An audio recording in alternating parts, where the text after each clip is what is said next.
I would like to introduce you to a gentleman who came before and came after. Interesting personality. He came from the center of our country, Missouri, I believe, and climbed up through the ranks, became the curator for the Huntington Rose Collection, the Shannon Chair.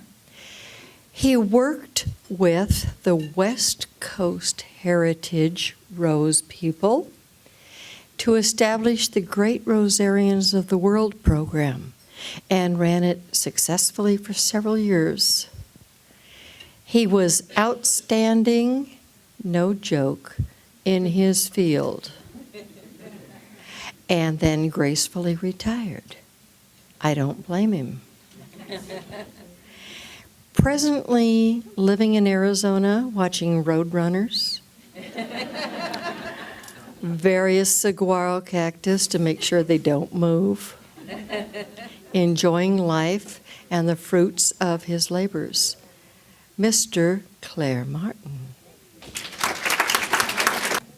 I just want to thank the Northern California, Nevada-Hawaii District for inviting me, and for the Marin Society for putting up for lack of communications at times.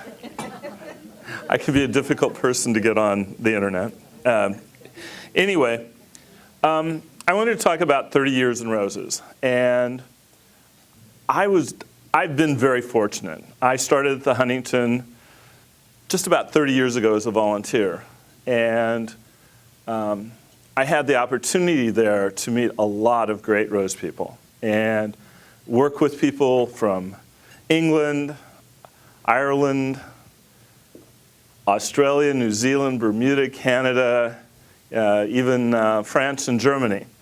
So it offered me a lot of very great opportunities, and I can't thank that enough.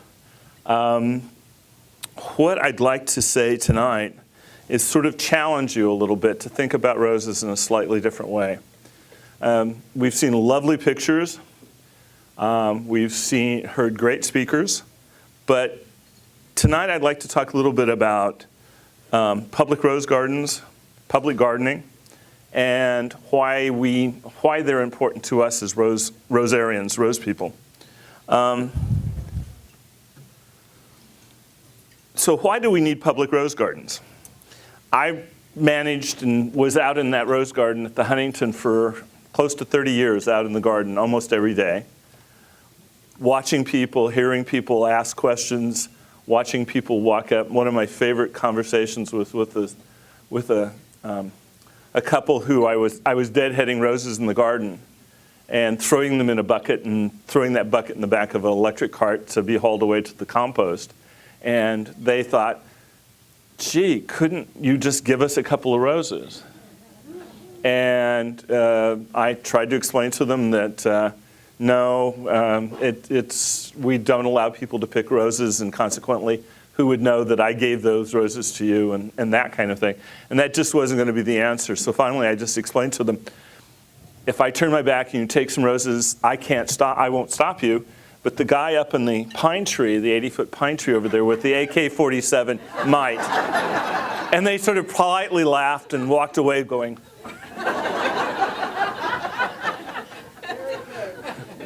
so for me, being there and for us that are in the know with roses, we love the flowers, we love horticulture, all of that. How do the public react? And standing around just watching people walk through, my favorite kinds of observations are, there are about 3 or 4 different groups. There are people who just walk through the garden, talking all the time, never looking at anything, talking about their divorce and their illness and this problem or that problem or the kids or whatever. Then you get the guy who comes out with the newspaper and sits on the bench underneath a shady tree and just sits there and maybe watches a little bit, but mostly reads, and that, all of those things have great value. And then you get people who really come and want to learn a little bit, and they look around, and they spend some time looking at the roses. Those are the ones we want to reach. But in essence, we've reached all of them, because just being there is an experience, whether it's the Huntington or any public garden, whether it's Berkeley Rose Garden or whatever, it's that experience. For those of us who really love the gardens, it may not be quite enough, but for them it is. Let me see. So how do we reach that audience and really bring them in? Education is one thing. We were talking today, Priscilla and I, about the various ways you can we've tried outreaching to the public. Lectures, pruning demonstrations. I remember we used to do a rose show, and the first year we cut roses, old roses, and took them into one of the buildings and did a beautiful display. But every person in that room that came from the public, the question was, where is this rose in the garden? Because they really wanted to see it on the plant. And the next year, I changed the format, and we did it out in the garden, because that's where the roses were. You could still cut them and still have them on tables, but if you wanted to see where Comte de Chambord was or where René de Villers was, you could walk right to them and talk about them. One of the fun things we did was work with children. We would do treasure hunts. You'd do a little printed sheet, maybe 5 to 10 things, like find a rose that's named for a president. Find your favorite fragrant rose. Find a rose that's your mother's birth year. That kind of thing. And they would run around the garden just having the best time finding these things. We were watching one young woman and her child, little daughter, and the woman would stop, and the child would take the paper and write things on their mother's back, on the paper. So she didn't have anything, she didn't have a clipboard. So that's the kind of thing we can do. There are lots of things we can do as Rosarians to make these available to people. The rose shows are one of the things you can do, but working in public gardens gives you that opportunity to even reach out further, deeper into the public, people that don't see what we're doing day to day.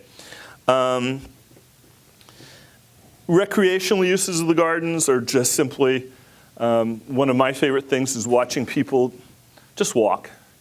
But we've had Tai Chi classes in the garden. People come and just, membership is a great use. They can come in early and walk around the garden. And when you have a 207-acre garden, that provides lots of opportunity to walk. And the other one kind of area where a lot of, it's a questionable issue. I love having volunteers. Volunteers working in public gardens are really, really a great benefit to the garden, but also a great time-consuming issue. You work, you have things you have to do, and we just finally got to the point with our volunteers that we assigned them 1 day a week. And that day, I just gave to them. So we met in the garden, we socialized, we did our work, and then we'd take a break and maybe learn something about roses, and then always ended up eating lunch together, and then they went home or they did some more volunteering. This is one of the issues that rose societies and just the general public can help. Honestly, I found the best volunteers came to us uneducated about roses. That if rose society people, are you all very lovely, but you all have your own idea already. Unfortunately, it was not my garden, but it was Mr. Huntington's garden, but I was the boss. I had one guy come from a rose society and inform me that he was here to teach me how to properly maintain the roses. He lasted about 5 minutes. My notes keep disappearing here. What else? The hard thing to understand about gardens, and I don't think we really always cognitively have thought about this, but gardens are ephemeral. gardens seldom outlive their founder, whether it was a public garden or a private garden. I worked for about 5 years with a very powerful gentleman from the Palm Springs area, I think it was Indian Wells, who was, fortunately for him, was the president of a very powerful homeowners association in that area. And the city government, he approached the city government that he wanted to establish a rose garden in that city. And they just kept him, just stayed just a little bit ahead of him all the time. But we're going to eventually do the garden. I consulted with them for several years and unfortunately passed away, and the garden was never established. But that's typical. With the Huntington, Mr. Huntington when he passed away, he left an endowment for the institution. Unfortunately for the institution, the botanical part of the institution, he didn't specifically say that this money should go to the gardens. Any certain amount of money should go to the gardens. So the trustees saw the library and the art collection as being the most important issue. And for most of the years that the Huntington existed, the botanical garden was more or less the stepchild of the institution. At one point, one of our first female trustees thought that there was something wrong with that, and she funded a public relations firm to come to the Huntington and interview visitors. Very straightforward. As they left, they were just randomly asked to fill out, to answer some questions. And surprising, nobody in the garden, but everybody else in the institution, that 90% of the people spent 75% of their time in the garden and not visiting the library. If they visited the library, they visited it once and that was it. They visited the art collection, it was a few times, but most of their time was in the garden. And repeat visitors, people who came back more than once, spent almost all their time in the garden. And all of a sudden, the lights went off in the trustees and people sort of saw the garden as a cash cow that we could promote. They could use us to promote more events, gain more membership, and they did that for quite a while. Fortunately for us, that same trustee helped fund the rose collection. She and her husband established the Shannon, the chair I held for the first, I was the first to hold it, the Shannon Curator of the Huntington Rose Collection. Another family endowed the rose garden. We were the first garden to be fully endowed and have our position endowed.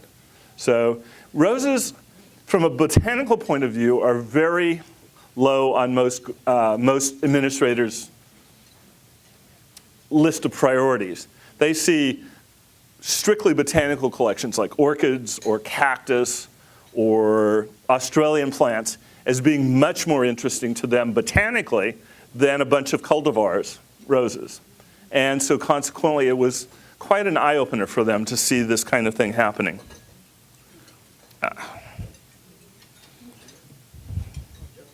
One of the things that needs to be done in any collection, any garden, is to develop a long-term plan. To make some plans, what's going to happen after so-and-so leaves, what's going to happen in the next 5 years, what are our financial issues. In the rose garden, we were still using, well, not just the garden, all the gardens, we were still using pipe that Mr. Huntington installed in 1903. We didn't know it. We dug up some sections, and it was very old, galvanized, not even galvanized pipe. It wasn't even extruded. It was welded. And not welded, it riveted. So it was like two flanges that were bent up in a circle and locked together with rivets down the center. And that pipe, about that big, had about that much opening in it, in 100 and some years. So that was a surprise. So those are kinds of things that need to be thought about. Also, you need to look at collections. Not only do gardens not outlive the founder, collections don't often outlive the founder. In the years I was at the Huntington, we had 3 or 4 assistant directors, and each one had a different collection that he was fond of. Bulbs, I remember, was one. Then he left, and we had a big collection of bulbs that nobody was interested in anymore, and that sort of suffered. So one of the things we tried to do was to not nail down, but to solidify what the Rose Collection was and what it was about, what we were trying to do there, whether it was education or conservation or just public enjoyment. And that's a big issue, that once you get your trustees, your ruling board on that line, they understand where your purposes are.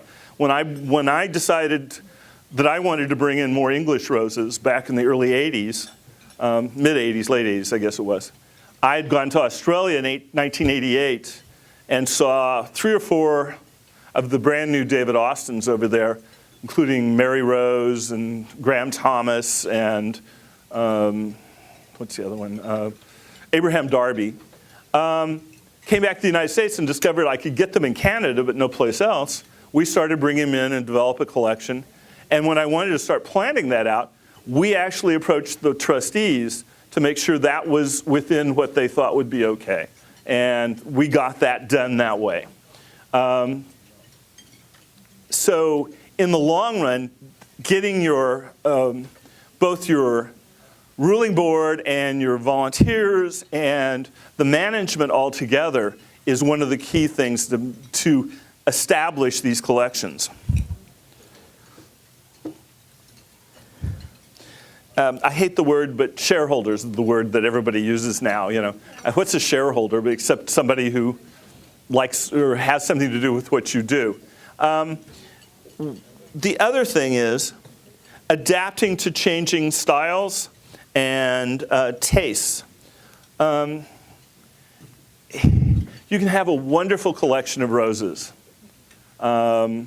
but if you don't stay up to the, not necessarily the minute, but stay up to date, people are going to come in and want to see a particular new rose, and if you don't have it, they're a little disappointed. You can't have everything. In our particular collection, because it was Southern California, there were so many things we could grow there that couldn't be grown in other parts of the country. We decided to do those as opposed to a lot of the cold-tolerant roses, things that you could find in Iowa and Wisconsin and Missouri, where I'm from. So we specialized in some of those, but we also tried to have a representation of other historic and modern roses. You're never able to please everybody, and they will come and challenge you about it, I assure you. The other thing is, one of the challenges to date, it seems to me, is adapting to a new world. One of the things I heard just a few minutes ago was that you're going to get this program hopefully onto YouTube. There's a huge audience out in the world that a lot of us aren't aware of. And younger people are. Young people who are coming up today, who are just coming out of college, starting their families, really don't have the money. They owe a lot on their student loans. They can't afford a big house with a yard like our parents could or eventually managed to do. So they're trapped in a much different world than we're used to. And if we don't recognize that and reach out to them in some way, whether it's YouTube, whether it's chats online, I know a lot of us, I kind of revolt, I'm repulsed by a lot of what happens on chat boards. I don't like some of the language that you hear, but with well-maintained and courteous moderators, I think you can manage that. There's a lot out there. The challenge I'd like to present to the Rose Society is what can you do for that in that kind of situation? What can you do to help your public rose garden? I know, like Dan works and volunteers with the Santa Barbara Rose Garden, gets a lot of volunteers in the garden. But how do you get young people in? One of the things you can do is fund internships. They don't have to be long-term. They don't have to be huge money. Most kids have to put, high school kids have to put in some sort of public time, public service time. And whether it's just helping the garden do a little survey of the collections, or help them bring up their records up to date to make sure that what is on the records is actually what's still in the garden, or learning to prune, or just learning to a little bit about the history of the roses in the collection and talk to people. Those kinds of things are very valuable to a public garden. And are not terribly expensive to fund. A student from college who's got a couple of months summertime, you know, if you can give them 6 weeks of an internship or a couple of months, that would probably not cost all that much. And the Huntington, I will tell you, for years had interns without paying them a penny. And they were required to find their own housing. We can't, you know, that's hard to do in an upscale community like San Marino or Marin. I understand that, but it can be done. Things can be managed. The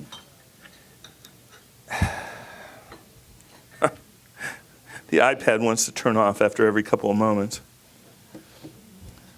So support and funding, education, helping us reach out to new audiences, taking the time to think about how to reach younger people. You're never going to get everybody, you know. you could spend a year working with grade school and high school students, and out of 1,000 kids, you might get 5 or 10 of interest. But those 5 or 10 may go on and be the next Rosarians. Somebody's got to come along and replace us. We're going. I retired. Other people are close to retirement or have retired. At some point, we're going to have to look at the next generation of where the next generation Rose curators are. This summer, we met a wonderful young guy from Biltmore who had no background in roses. His background, his education was forestry. They stuck him in the rose garden. Now he's all gung-ho on developing that rose garden, and it's changed in that couple of years he's been there. There are people like at the Brooklyn Botanic Garden, a young woman there who's just really quite active in it. So there are people out there, but we need, as rose societies and as rose lovers, to start thinking about how we can support that group and develop new people who are going to take up after us. So I thank you, and I hope I've challenged you just a little bit. Thank you.